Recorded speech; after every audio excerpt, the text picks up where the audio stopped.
হরে কৃষ্ণ। শ্রীমদ্ ভগবদ গীতা যথাযথ প্রথম অধ্যায় বিষাদ যোগে আজ আমরা 16, 17, 18 নম্বর শ্লোক পাঠ করে তা অনুধাবন করব।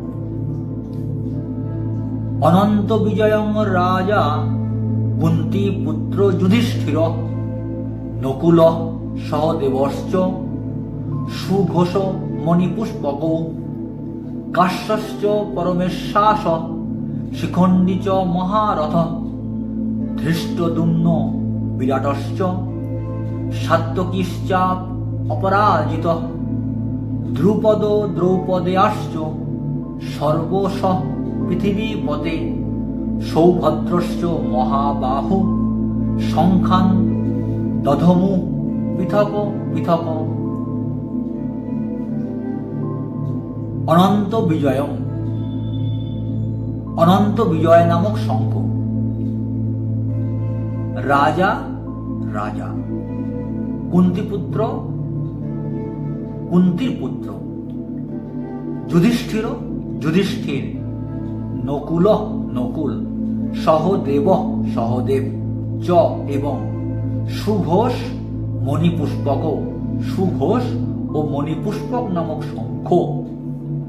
কাশ্য কাশীর বারাণসীর রাজা চ এবং পরমেশ্বাস মহান ধনুর্ধর শিখণ্ডী শিখণ্ডী চ ও মহারথ সহস্র সহস্র যোদ্ধার বিরুদ্ধে একাকী যুদ্ধ করতে সক্ষম মহারথী ধৃষ্টদ্যুম্ন মহারাজ দ্রুপদের পুত্র ধৃষ্টদ্যুম্ন বিরাট বিরাট যিনি পাণ্ডবদের অজ্ঞাতবাসকালে আশ্রয় দিয়েছিলেন চ ও সাত্যকী সাত্যকী শ্রীকৃষ্ণের সারথী যুযুধানের মতো চ এবং অপরাজিত যিনি কখনো পরাজিত হননি দ্রুপদ পাঞ্চালের রাজা দ্রুপদ দ্রৌপদেয়া দ্রৌপদীর পুত্রগণ চ ও সর্বশ সকলে পৃথিবী পথে হে মহারাজ সৌভদ্র সুভদ্রার পুত্র অভিমন্যু চ ও মহাবাহু মহাবলবান সংখ্যান শঙ্খসমূহ দধমু বাজালেন পৃথক পৃথক একে একে। অনুবাদ: কুন্তিপুত্র মহারাজ যুধিষ্ঠির অনন্ত বিজয় নামক শঙ্খ বাজালেন এবং নকুল ও সহদেব বাজালেন সুঘোষ ও মণিপুষ্পক নামক শঙ্খ।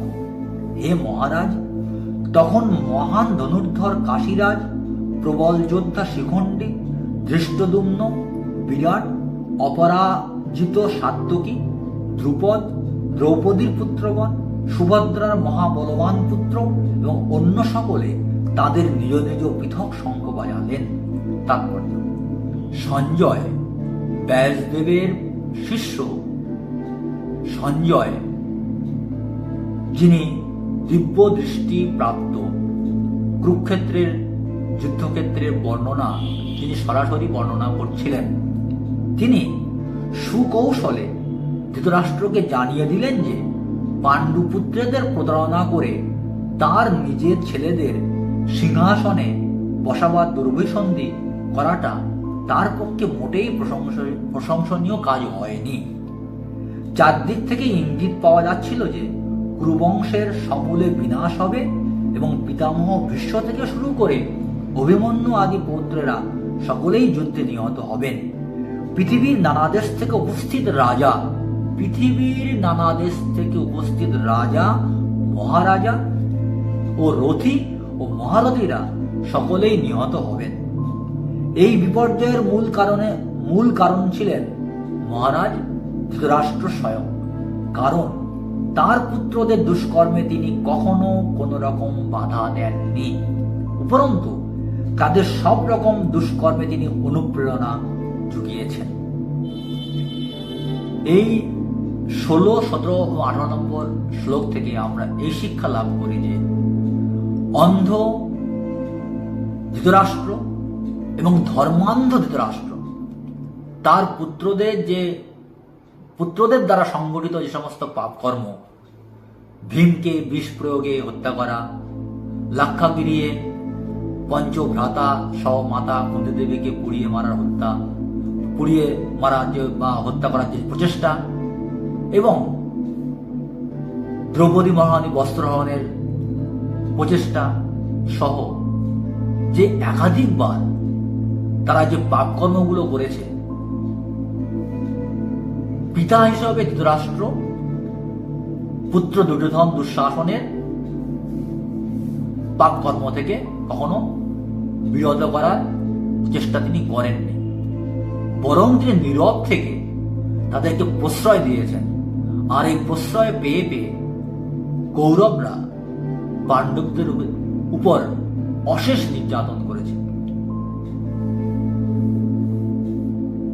যদি ধৃতরাষ্ট্র তার পুত্রদেরকে প্রথম থেকেই তাদের দুষ্কর্মগুলোকে নিয়ন্ত্রণ করতেন, তাদেরকে অনুপ্রেরণা না দিতেন, তিনি চুপচাপ না থাকতেন, প্রতিবাদ করতেন, তাহলে আজ এই কুরুক্ষেত্রের রণাঙ্গনের কোনো প্রয়োজন থাকত না। ধর্মক্ষেত্র কুরুক্ষেত্র প্রয়োজন ছিল, যুদ্ধের প্রয়োজন ছিল ধর্মকে পুনঃস্থাপন করা আর অধার্মিকদের বিনাশ করা। এটা ছিল ভগবান শ্রীকৃষ্ণের লক্ষ্য। আমরা যারা পিতা এবং মাতা, আমাদের সন্তানদের প্রতি সদা সর্বদা আমাদের খেয়াল রাখা উচিত, নজর রাখা উচিত। তারা কোনো পাপ কর্ম করছে না তো, তারা কোনো ভুল কর্ম করছে না তো। যদিও তারা অপরিণত বুদ্ধির জন্য যদি করে থাকে, তারা অপরিণামদর্শী হয়ে যদি কোনো ভুল ভ্রান্তি করে থাকে, পিতা এবং মাতা হিসাবে আমাদের কর্তব্য তাদেরকে সংশোধন করে সঠিক শিক্ষাটা সঠিক সময়ে উপযুক্ত প্রক্রিয়ায় শেখানো। যদি আমরা তা শেখাতে পারি, তাহলে আমাদের সন্তানরা সুযোগ্য ব্যক্তিরূপে, সৎ এবং ধার্মিক রূপে তাদের চরিত্রকে গড়ে তুলতে পারবে এবং ভবিষ্যতে তারা শান্তি লাভ করতে পারবে। তা না হলে দুর্যোধনের মতো, ধৃতরাষ্ট্রের মতো শুধুমাত্র অপরকে দোষ দিয়ে নিজের দোষ যদি ধৃতরাষ্ট্র না যেমন ধরেননি, দুর্যোধন যেমন ধরেননি, তেমন অবস্থা আমাদেরও হবে। অর্থাৎ নিজের দোষ সর্বদা বিচার করা উচিত। দোষ বা ত্রুটি আমাদের হবেই, তা থেকে সংশোধনের উপায় জেনে নিয়ে সংশোধন করেই জীবনে পথ চলতে হবে। ভুল ত্রুটি নিয়েই আমরা মানুষ, আমাদের কর্তব্য হচ্ছে সংশোধন করা, নিজেদেরকে পরিমার্জন করা, তাহলেই সাফল্য আসবে। হরে কৃষ্ণ।